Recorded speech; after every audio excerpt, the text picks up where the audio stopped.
And good evening. We start tonight's show with this live video footage. Actually, not live video footage, but footage from last Thursday. This was taken from a drone. We're looking at the decommissioned Ringling Brothers circus train cars that are located in Spring Hope, North Carolina. We learned about this through social media. That it looks like they were possibly set on fire. You can see a few cars, there's nothing going on, but these three middle cars that you can see in the image here, pretty badly burned. We're going to be talking about the Ringling Brothers Circus tonight, along with some of the history of these cars and look at some photographs of them as well. So we're going to have a great show tonight. We're going to be talking about this. We're going to show you more of this video throughout the broadcast. So this should be definitely an interesting show. We're actually covering an actual topic that's just taken place. I'm Jonathan Higgins. I'm Rich Carlson. And we are going to have a great show for you tonight. We're going to be looking at, Ringling Brothers and some of the history. As many of you may not know, that Ringling Brothers stopped operation at the end of their circus season in, May of 2017. So what that ended up happening, they have a blue unit and a red unit. So they basically have two train sets. They don't own any locomotives. Basically, the locomotives are the railroad that they're on. So if they're on a Norfolk Southern Railroad, they'll be running Norfolk Southern Power. If they're on CSX, be CSX Power, same thing with everybody else.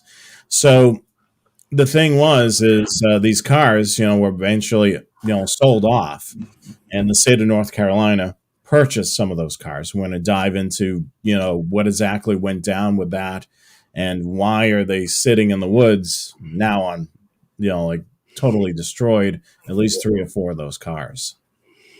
Let's dive into the slideshow presentation this evening.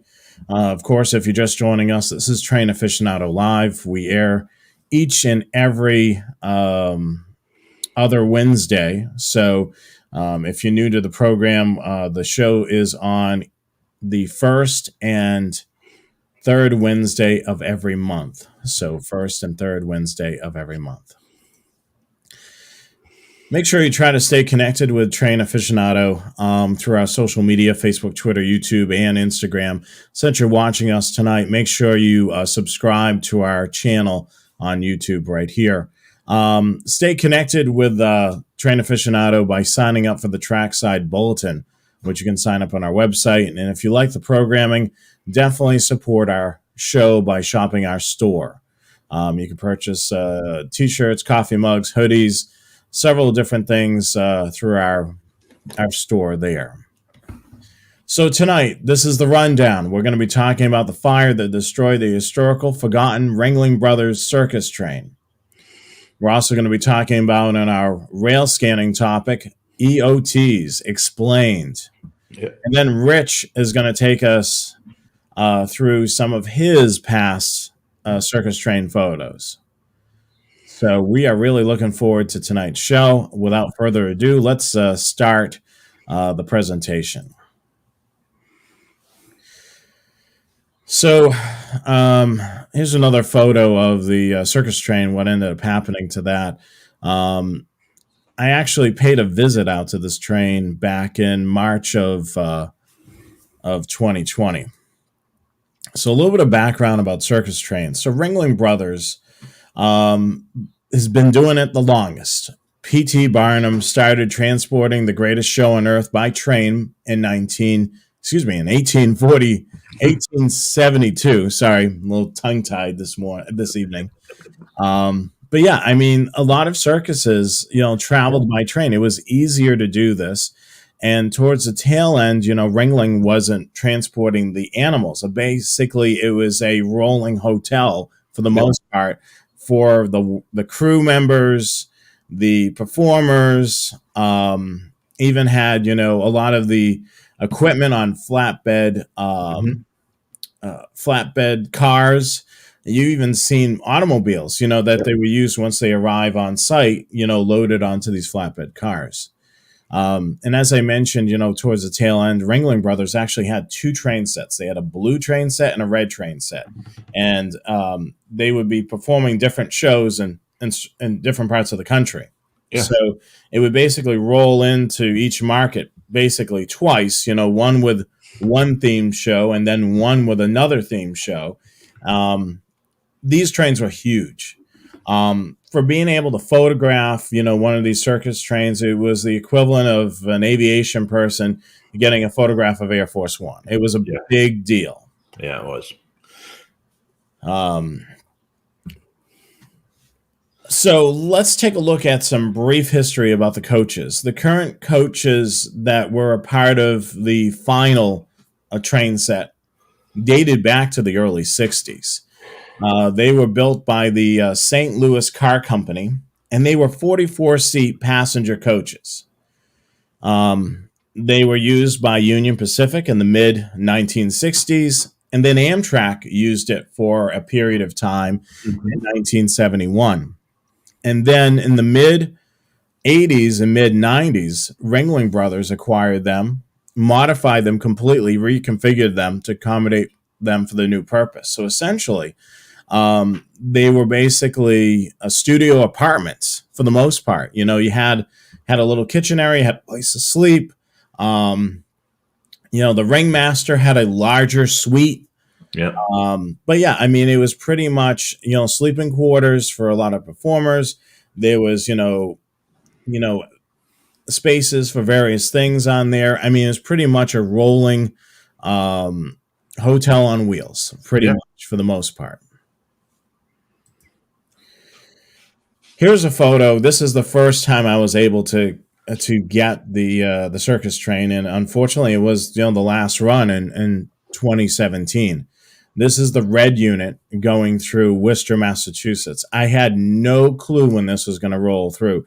It was coming out of New Hampshire, and I was there all day for hours. I waited for the train. I knew it was coming off some secondary lines, and it was going to be a slow rolling train, so it was eventually going to roll through. It finally did, and I was able to chase it to one other spot. But yeah, so as I mentioned earlier, there's two trains. There's the blue unit and the red unit. We're looking at the red unit here. And then it's alternating schedules, for 2 years. So a new show would be brought to each location once a year. And this train is over probably about a mile long, with coaches and flat cars and living quarters for performers and animal keepers and, of course, the crew. So, it was just awesome being able to see it going through Worcester. Here's a photograph of one of the coaches that are actually in North Carolina. This is the residential coach on the red unit, and the number is 43004. So you can definitely tell that this has been modified. They've removed some windows out of it, and I'm sure it's not cheap to modify these, because you're basically hiring in for plumbing, electricity. You're basically changing the configuration of the car. Yeah, everything on the inside's changed. The outside is sort of changed. And then looking at this one, here's another one, another residential coach. This one here has got a few more windows. Of course, this is the red unit. As you can tell, the way you can tell whether it's a red unit or a blue unit is you see the greatest show on earth. If it's got the background on that emblem is red, it's the red unit. If it's blue, it's the blue unit. A lot of these decals have been removed off of the cars since they've been purchased. So let's take a look at this timeline here. So North Carolina DOT basically purchased 9 of these cars shortly after the end of an era for Ringling Brothers, May 21st of 2017. The state bought the cars, the 9 cars, for $383,000 for all 9 cars. So they made a little bit of investment into this. So they claim that there wasn't any space to put it in a railroad yard in Raleigh. There wasn't enough space to put these in there. To basically, their whole purpose of buying these cars was to convert them. Convert them back to passenger cars, which I think is going to be quite expensive to take it all apart and then convert it. But they ended up doing that to purchase those for that.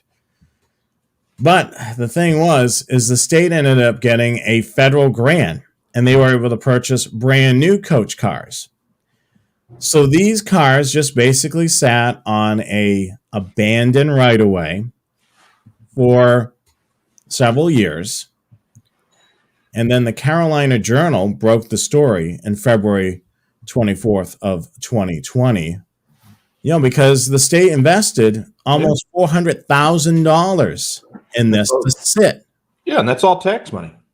To sit and do nothing. Yeah. So I ended up going out there and photographing all the cars and figuring out what the original car numbers are and what their purposes are. There is a blog entry for that, which I have on trainaficionado.com if you want to check that out. So several months later, the state figured, crap, we need to do something about this. The whole state knows that we spent $400,000 essentially on these cars that we're doing absolutely nothing with. And I'm sure they're paying rent for whoever owns the track. The state of North Carolina owns it. Okay. So they decided to tuck it away on basically this is a stretch of track, Rich, that's the track going further out is abandoned. I'm going to show you in a map shortly. Going back to the timeline, so the state figures they're pressured for doing something with them. They put them up for auction twice. December of 2020, no bites. Nobody wanted them. Then they put them up again in January of 2021. Nothing. Then, of course, they sat there and got more vandalized and more damaged. And then March the 10th, last week, the cars were set on fire. Now, it's unknown, what actually went down. I imagine that somebody went in there and purposely did it. I mean, batteries are going to be dead. I mean, this is 5 years. Yeah. So any battery in there is not going to have any more charge. There's not going to be any electrical issues because there's no live power going to it at all. Yeah, they had obviously had to have been set on fire, either accidentally, perhaps by by urban campers, as we used to call them. That might have been squatters living in there, or set up or done on purpose. So I told you about the story that broke in the Carolina Journal. So it was on February the 24th of 2020. The mayor of Spring Hope didn't even know the cars were there. His quote, the train has been the talk of the town, though he wasn't sure why it was there. And this is the first he heard about the lonesome train last week. So the mayor of the town didn't even know that these cars are being stored. So here's the line here, which we're looking at. So it's just outside of Spring Hope, as you can see on the map there. The little red box is exactly where the cars were stored. You can see that the line there is like a yellowy color, and then it turns into a brown and then a broken line. So basically, this originally was a right-of-way that was partially abandoned. The track where they store the cars is basically the dead end of the line. It doesn't even really go that far. I mean, the track is in really rough shape as you travel further to the left on that map. So they basically tucked those cars in there and parked them for years. Looking at the photograph on the top there, that's basically closer to Spring Hope, excuse me, which is the Ringling Brothers Red Unit residential car. And then sandwiched on the other end is another Ringling Red Unit residential car. So you're looking at both ends. So basically the top image is the one that was closest to Spring Hope, excuse me, and then the other one is the one that's closest to the railroad crossing that you can see it if you look down the tracks. Yeah. Now the state, claims that they had this tucked away. People should have not have known about it. You could see it from the street. It wasn't that tucked away. Yeah, you can see the road right there on the map. There's no way people weren't going to be able to see it. Here's a few of the cars. Of course, at this point, this was in 2020, shortly after it was reported. Some spray painting. They try to put something cute on the side of it. That's actually spray painted on the side of the train. The cars were in fairly decent shape other than a few broken windows. Doing research to see what happened after I visited this in 2020, vandalism continued, more graffiti, more broken windows. So this would have been a good time to, when this was exposed to the general public, the whole state in 2020 in March, the state should have did something about this, either, donated them to a museum or do something with them. Unfortunately, it's gotten worse over the last 2 years. Yeah. And the problem with something like that, when it's bought with government money, they have certain procedures they have to follow in order to dispose of the property. And the paperwork is on something like that is immense. Well, they got quite a mess now because they've caught on fire. This is another shot here. This is basically the shop car. And believe it or not, these are not original images on the train. Somebody spray painted these on. News reporters have been saying, even the circus animals are still painted on the train. Those are graffiti. Somebody with a lot of talent, apparently, tagged this train, and they did a fairly decent job with the animals on the side. If it wasn't vandalism, it would be artistic. Yeah. And this is a blue unit one. Now, this one here was destroyed by fire. Here's another residential unit, which is the one that's closest to us on the screen. This was also destroyed by the fire, which is another blue unit. It's a residential coach car. Here's what we're looking at here. So you can see 3 cars. Basically, the roofs have been torn open because of the fire. Now, this is prior to the fire department actually being able to work this. Yeah. We do have exclusive scanner audio provided by Broadcastify in the blog entry I shared right at the top of this broadcast in the chat of audio of the fire department trying to get out to this area to be able to put out the fire. Yeah. There's no hydrants or anything like that out there. So whatever water they can get there is what they're going to be able to use. Yeah. And you can see here, so this is the list of from the street that's furthest away from the train outside of Spring Hope. Mm-hmm. These are the order of the cars in place. So you see that there's several red unit cars listed there. And then there's a few blue unit cars. Most of them are residential cars. One is an animal department residential car, and then a shop car, and then the ones in red have the most significant damage, which is really sad. I'm going to show some of that video again so we can kind of look at it in a little bit. Did we already go through the whole slideshow presentation? That was quick. Yeah, I think that went through pretty quickly. But yeah, I mean, being so far out in the woods, there's no fire hydrants or piped in water. So whatever water they can either truck in or draft out of the pond is what they're going to be able to use to put that out. Yeah, so I was able to edit down the audio from the scanner audio. It's basically 2 hours worth of scanner audio condensed down to 20 minutes. I got rid of all the gaps in communication. So the fire department was toned out just a little bit before 7 a.m. on the 10th of March. They were unsure about, even the fire department was kind of unaware of these cars. Yeah. So they were basically, what's in these cars, and then basically they found out it's the circus train cars that are being stored there.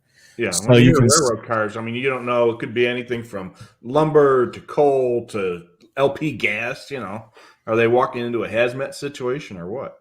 yeah. So what they ended up doing is later in the, so they basically went out there and they tried to do what they could from where it's sitting. They ended up talking to the local railroad, Carolina Coastal, actually brought an engine out and pulled these cars out of the location very carefully. So it brought them to the railroad crossing, and they basically were able to put out the fire there. Now you can see here the three middle cars are basically destroyed. You can see that the roof just completely burnt up. This is amazing drone footage that we were able to get permission to be able to use. You can see a couple of the firemen there on the left of the train in the center of the shot. And you can see, these 9 cars just parked here right in the middle of the woods. Yeah, they had to be really careful trying to pull something like that. They got to make sure that the running gear is in good enough condition to move them, because otherwise, now instead of just a fire, now you got a fire and a derailment. Yeah, I mean, they were able to move it. I'm not too sure what ended up happening to the train once they've put out the fire. I'm not too sure if they just shoved it on back. Yeah. I certainly made, some recommendations, in my first original blog post titled "The Circus Came into Town and Nobody Knew About It." Pretty much nobody knew about it. Basically, the state just put this here and left it, essentially. Yeah. Well, they probably haven't had train service on that line in many years, so who would know until they came up with it. So, yeah, I mean, one of the suggestions would have been to go through all the paperwork when these were still in great shape and donated it to the North Carolina Transportation Museum. Yeah. Because it would have been a great exhibit to be able to see how the circus performers, stayed in the train, how these little compact little studio apartments. Yeah. I've seen other museums when they've inherited some of this equipment or actually purchased it. They got permission to put back the Ringling Brothers decals on there. And these, when I came in 2020, it looked like it was in fairly decent shape. It wasn't broken into like apparently it was now. And the vandalism was there, but it wasn't as bad. Yeah, it was minimal. So, yeah, I mean, they could have, if they were in the museum, they could have been used perhaps as like a bed and breakfast. Spend the night at the museum. Yeah, night at the museum. And the other thing, it would have been awesome is a fundraiser. Like a fundraiser. You could, be a fundraiser event for the museum. Stay as the circus people.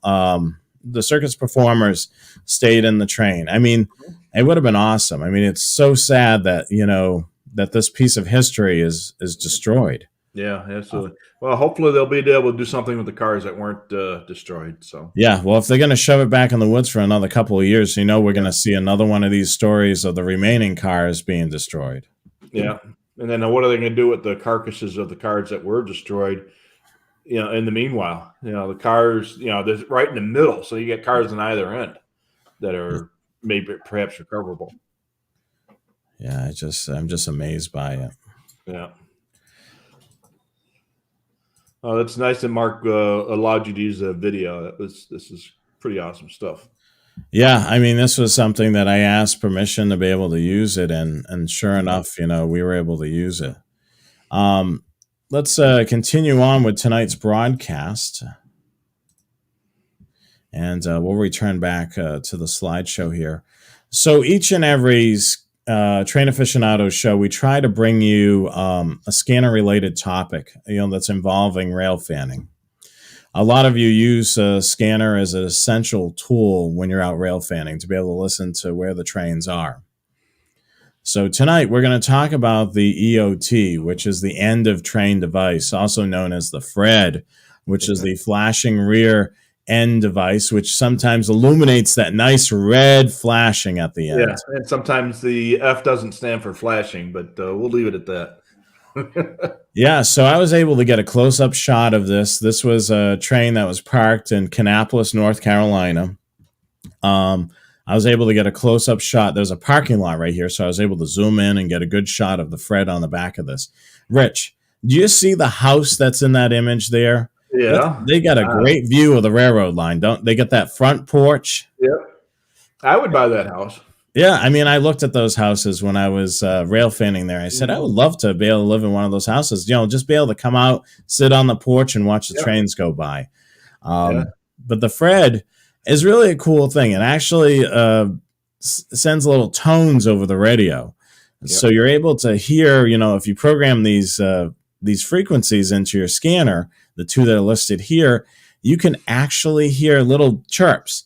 So if you're on a quiet line like where you're at, Rich, where you don't hear a lot of two-way radio communication, you program these frequencies, and if you hear those chirps in there, guess what? Train's coming.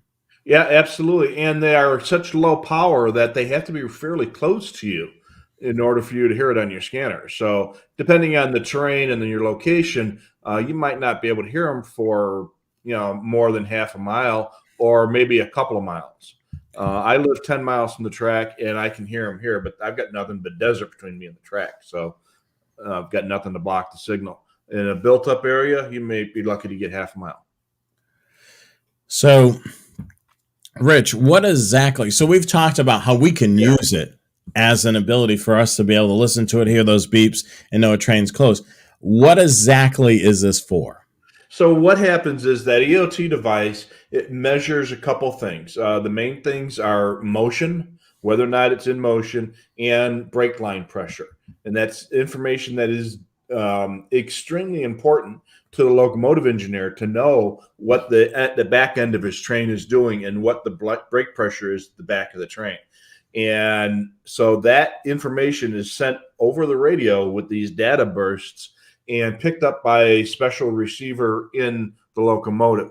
And that information is then displayed on a device within the locomotive so that the engineer knows, okay, the back end of the train is moving.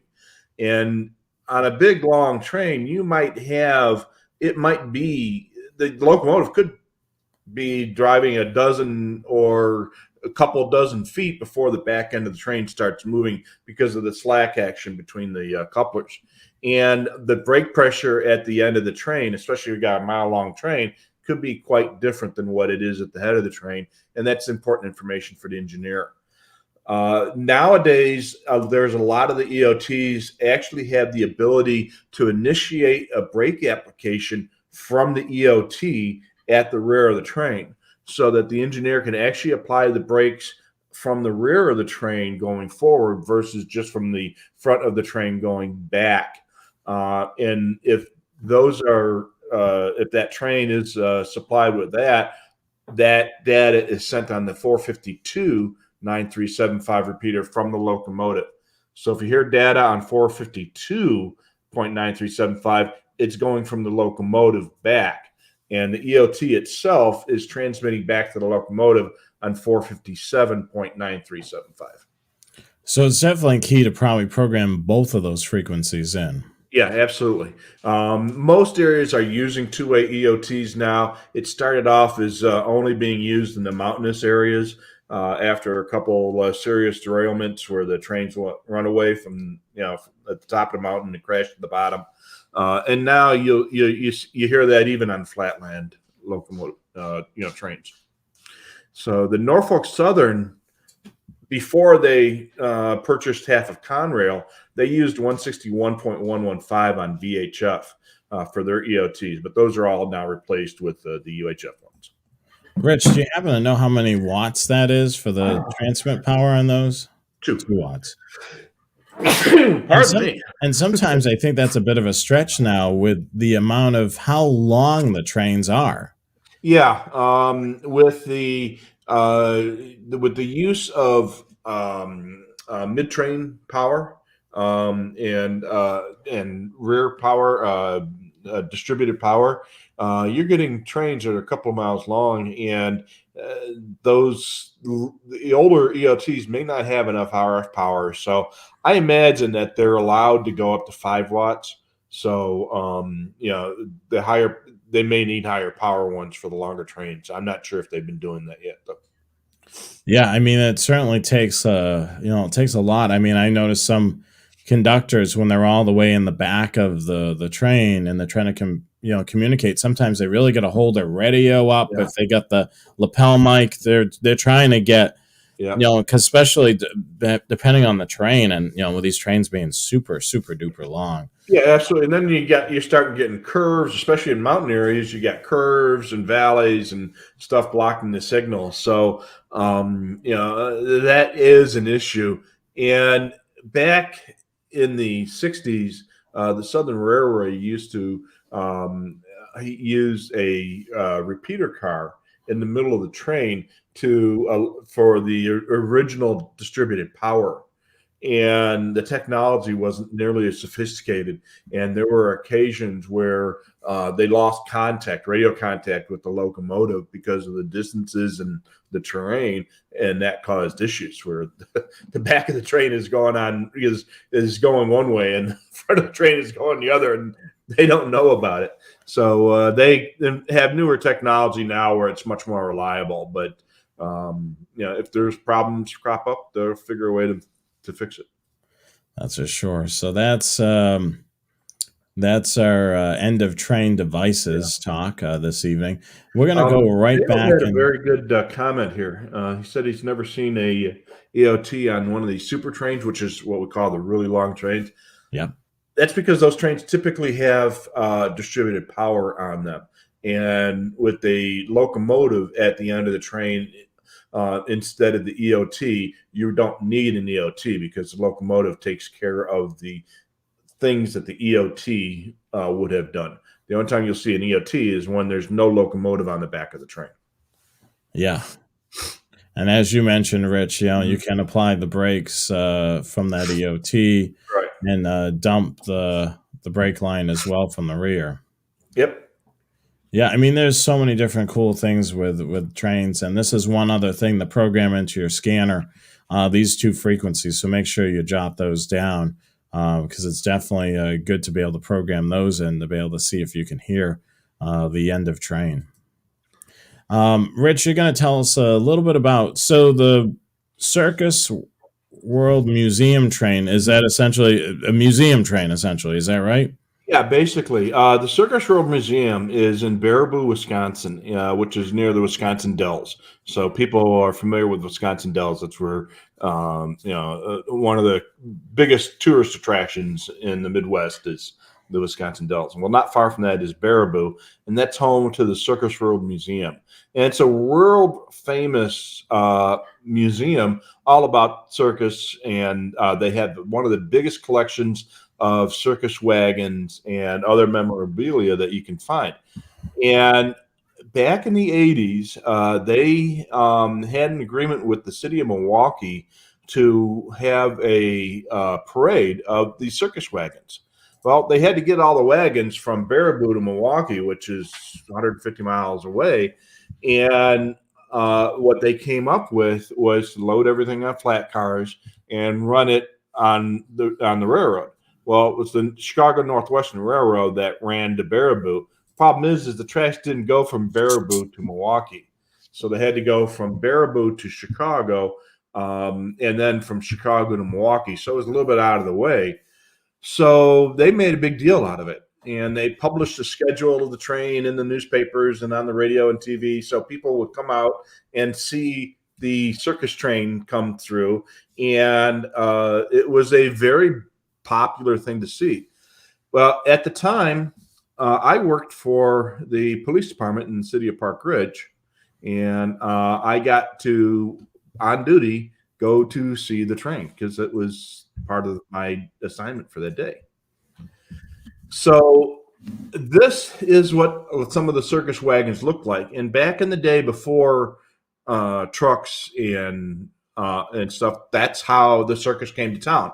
They had a bunch of these wagons, typically pulled by horses, and that's how they would bring the circus train. So car number 81 is a cage car, and be a lion or a tiger or something like that in that car. And then closed cars like the one ahead of it would be used for other things that the circus, would show. And on that same train, of course, some of their own vehicles, like the Jeep, they would use that Jeep to pull the train, to pull the wagons during the parade. And here's another shot of more of the cars, the wagons that were on the train. Again, they just loaded them on standard flat cars. It looks like a Conestoga wagon and a bunch of others. And what they did is they routed it to Chicago, and at the time that was called the Harvard Sub, which goes up to Harvard, and it's the same track that Metro uses these days. They call it the Northwest Line. And in 1982, they ran it all the way into the city of Chicago, and then they took a left turn and went north to Milwaukee on what was then called the Kenosha Sub, which went to Wisconsin via Kenosha. Some years they ran the train and they would take a shortcut. There's a location called DeVal, which is a junction in Des Plaines, which is the next town over from Park Ridge, where they could cut off there and head north on a freight line. Less people would see it, but it's a more direct routing. And another view of the some of the wagons and some of the vehicles used to pull the wagons. And then the Northwestern, they had 3 F units that were used to pull the train. These are what at that time they called them the executive Fs. They had several of them. They had I think about 6 or 8 of them at the time, and they used the 3 of them for this particular train. And then they had a Northwestern passenger car, again, part of the presidential train, the executive train. And then, and then they had the rest of the circus train behind that. So there were railroad officials and museum officials on that passenger car. And there's a closer image of the power. It was led by number 403. And the executive F unit fleet was number 400 through 406, I think it was, with a couple B units. And 400, if you're familiar with the Chicago Northwestern, is a special number for the Northwestern, is why they picked that number for those units, because number 400 was the premier passenger train that ran from Chicago to Minneapolis. It was 400 miles in 400 minutes. That train averaged 60 miles an hour for the entire trip to Minneapolis, which was, back in the day, was a remarkable thing. And my assignment that day was to assist the people from a senior assisted living facility across the street from the track over to trackside, which is actually behind a body shop. And they sat in the parking lot and they watched the train go by. So we made arrangements with the body shop to allow the seniors to sit in their lot and watch the train. And my job was to help facilitate getting these people across the street to the to see the trains. And it was a lot of fun. They had a lot of fun. And once I got them across the street, I had time to go ahead and take pictures myself. My boss knew that I was a train aficionado or a rail fan at the time. So he said, hey, this would be a perfect assignment for you to do. And you can see the vintage cars of the time, too. In the 82s, the old Oldsmobile and Buicks, an old VW Scirocco. But that was, and then at the end of the train, of course, there was a caboose. And in this case, there were 2 of them.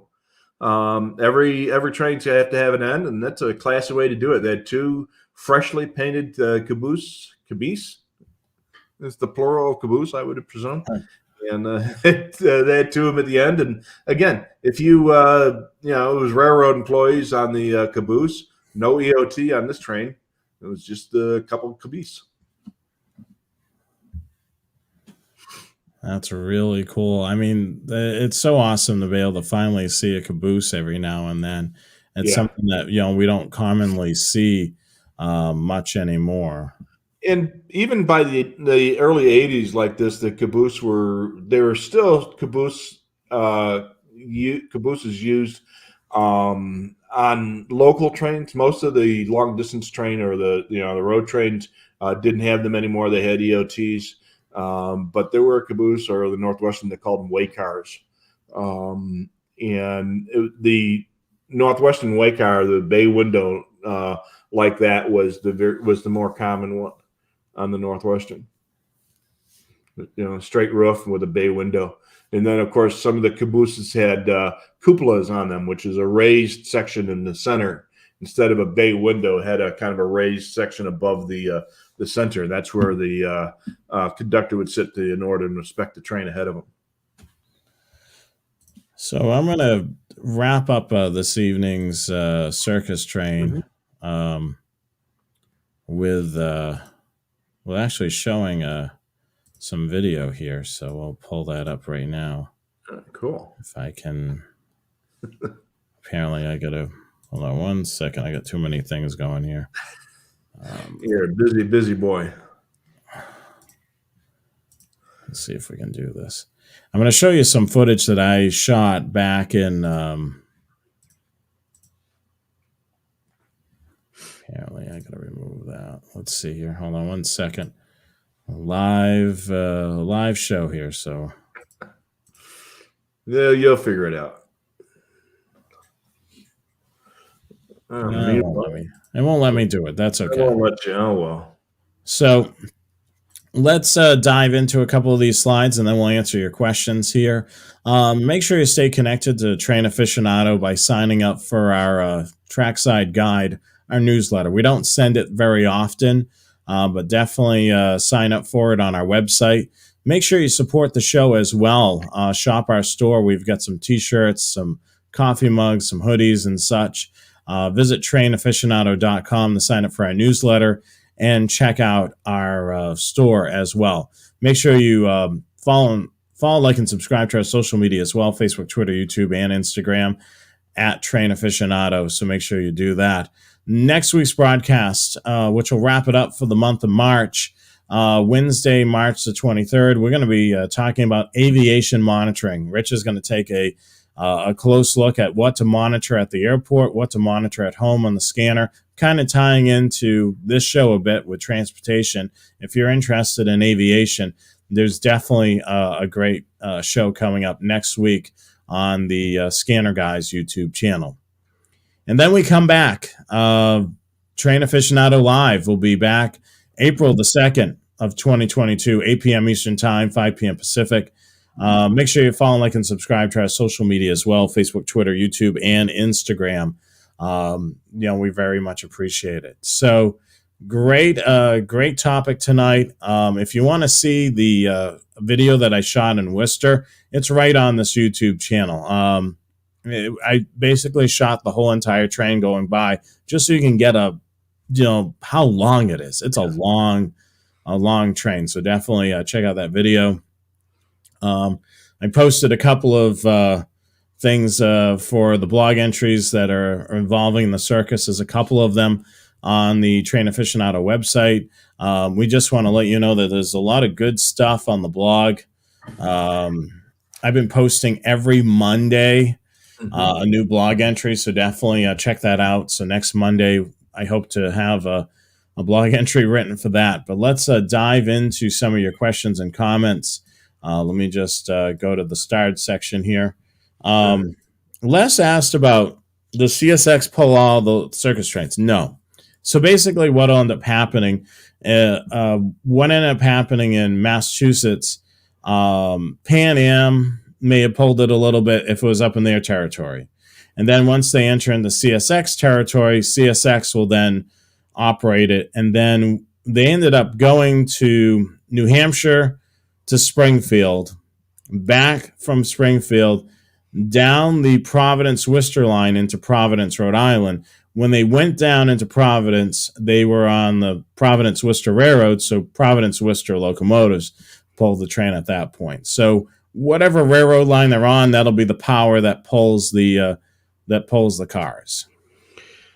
Wayne, okay, you're on that one. So they used to walk the elephants through the Lincoln Tunnel going to the Madison Square Garden. They did the same thing in the Chicago area when the circus train would go to the Rosemont Horizon. They would pull the train up on a siding in the next town over called Des Plaines, not far from where the Horizon is, and they'd walk the elephants across the street, and that was a big part of the show. And they always made sure the media was out there, and it was a great publicity for the circus coming to town. All right, so let's go to the next comment here. Mm-hmm. I think we talked about the power output. Yeah. It's about 2, could be possibly up to 5 watts. Yeah, a lot of it all depends on the condition of the battery and and how much space is inside the unit for the battery, because those batteries have to last for a long time to get the train all the way across the road, and so they have to be designed to be efficient for use. They You should be able to hear the EOT on any train that has them. You should be able to hear it on one of those 2 frequencies in North America. If you're not hearing an EOT, it could very well be that there's distributed power instead. And if there's a locomotive on the end of the train, you would hear the distributed power transmitting on another UHF frequency, which our friend Jim reminded us of. So 457.925 is a common frequency for DPU units. And I think there's also 457.95, if I'm not mistaken. There's a couple DPU frequencies. So if you just do a search on the 457.9 through 457.9875, there's several frequencies in there used for obviously the EOTs and the DPU power. All right. Dale mentions, the hotel, which that's on my bucket list. Yeah. I can't think of the name of it now.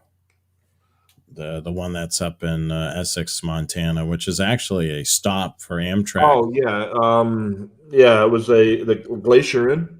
No, it's Isaac's. Isaac Walton Inn. Yeah, that was actually built, I think, by the Great Northern Railway. Yeah, and it's a really awesome place. They got a really cool restaurant there, and they do actually have cabooses and a couple other places you can stay in there. That's definitely on my bucket list for places to stay. Yeah, commuter rail cars. They were used even in my original blog entry. I believe I mentioned the Pennsylvania Railroad, Penn Central, used them as well. So a lot of these cars came from all over the place, but the biggest users was, of course, Amtrak and such. And basically, when the circus decided to buy the cars, they said, why are we going to have cars manufactured? We'll just buy them and repurpose them the way we want. Yeah, absolutely. So this is something I really wasn't too aware of, but apparently Jack is telling us that the newer EOTs actually have an air motor driven by brake pressure that spins a little generator that charges the battery. So hey, even we learn stuff from time to time. Thanks, Jack. That was a good one. Very similar to a Ram Airjet on airplanes. If an airliner loses electrical power, they can drop a little propeller-driven generator, and it'll generate enough electricity to recharge the hydraulics and the internal battery of the airplane in an emergency. So. Robert, thank you so much for the comment on my shirt. Yeah, I try to find these shirts all over the place. The Erie Lackawanna is certainly a fallen flag, that's for sure. Yeah. So we were talking earlier about these UHF frequencies. On the railroad search frequency, I don't think all the DPU frequencies are in the service search. That is something that is, you should have those in your scanner. So if they're not in the service search, you might want to put them into your programming those into your scanner and scan those frequencies.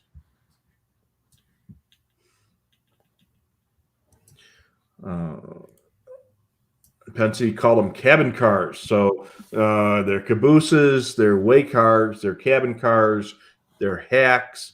What are some of the other names they use for cabooses? Crummies.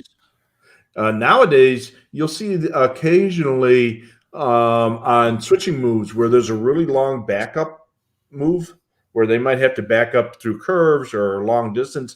They are using old cabooses and they're calling them shoving platforms. And basically, they'll take an old caboose because they have them laying around. They'll board up all the windows and bolt the doors closed so you can't go in them. But they'll use them and put them on the end of a local train and use that to allow the conductor or the brakeman to have a place to stand safely while they're backing the train. Just basically a platform. Yeah, and they call them a shoving platform. It's basically a recycled caboose. Yep, shoving platform. There you go. So give a shout out to Chris. He's watching us tonight with his family. So howdy, Chris. Hope you're doing well. I think we covered a lot of the starred that's come in. Yes. Was it? It's time air to show get frequency. So yeah, we will talk about air shows a little bit next week at the Scanner Guys show. Yes, Brian. So basically, I flipped this show to a later time, the mass area rail fanning spots, just because of this event that occurred last week. So I wanted to stay topical with it. So we are definitely going to do that. And that reminds me, let me just see if I actually have. We would love to be able to see some of your favorite rail fanning spots. If you could send us a photo of your favorite rail fanning spot and a brief blurb about where it is, we would love to share that with the audience. So you can email the show at trainaficionado@gmail.com. That's trainaficionado@gmail.com. Send us a photo of your favorite spot and a little bit of information about where it is and what have you. And we'll definitely be able to include that in an upcoming show. That would be kind of fun. If you know spots around New Jersey, send an email to me. I would love to be able to eventually make a published guide for that particular area. I mean, we do have a couple of guides. We have the Ultimate Rail Fanning Guide for Altoona, which is on the website. I've also worked on a guide that I've got to continue working on for right around Charlotte, North Carolina, along the main line. And then, of course, as I get more familiar with the area here, a guide around Cincinnati. So definitely send us an email with that information. You can do that right at the website here, trainaficionado.com. That's trainaficionado@gmail.com. Sorry about that. All right. So if you like movies, Jack tells us that there's a movie called The Greatest Show on Earth, and it's all about the circus traveling by train. So that'd be a great movie to watch tonight if it's on Netflix or Hulu or something like that.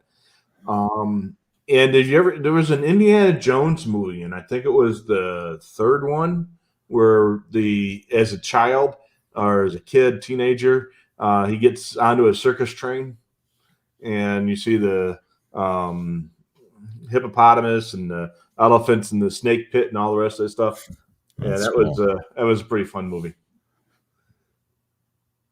Let's see here. What information would I need? So basically, when we make the rail fanning guides, typically I try to do a photo, like east and west and north and south, so people can get a visual of what the location looks like photograph wise, because many of us will do photos and videos. The other things that you want to include is the location, such as the street address, so people know how to get there. And then if you can give a little background of what you would see on that line, where you're going to see some Amtrak, is it primarily CSX? How many trains you basically would see on a daily basis? Simple things like that. That's the things that we try to provide in our rail fanning guides is just a little bit of background so people know, ooh, this is someplace I need to check out. I could see up to 20 trains a day here, and I'm able to see a northbound and a southbound Amtrak going through there, or like what you basically see on that line. Steve is telling us that occasionally some of the muckety mucks might finagle it to operate the train so that they can keep their license up to date. So plus, hey, if it's a train master, he's got that ability. So it would be a great train for him to operate. Everybody wants to run the circus train, so if he's the boss, why not? Yeah. So Indiana Jones and the Last Crusade. Thanks, gentlemen. Appreciate filling us in on that. So a couple of you guys filled in. That was a good movie. I don't watch a lot of movies, but that was one of them I did to see. Yeah, I mean, there's a lot of great movies out there. I mean, we've done a show when we first started doing the Train Aficionado live show.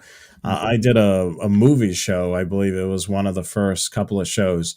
So if you missed a lot of our Train Aficionado live shows in the beginning, definitely watch them. They're available on the channel. Season 1, we did some interesting shows, and of course, we're going to have more shows this year, about 26 this year. Somebody asked if we're going to have a show on Wednesday the 30th. No, we're actually going to take that Wednesday off. So, but we'll be back again for the beginning of April, and then we'll have a full month's worth of shows in between Train Aficionado and Scanner Guys. Yep. Yeah, we take the 5th Wednesday off. If there's a 5th Wednesday in a month, we'll take that one off. Unless something else happens, in the world of trains or scanners, we're going to be off. Yeah, and if something big comes along, we're always up for something. So I think we pretty much killed all the comment section here, my friend.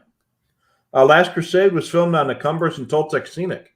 I didn't know that, but that makes a lot of sense. I've actually been on the Cumbers and Toltec years ago, but that would make sense.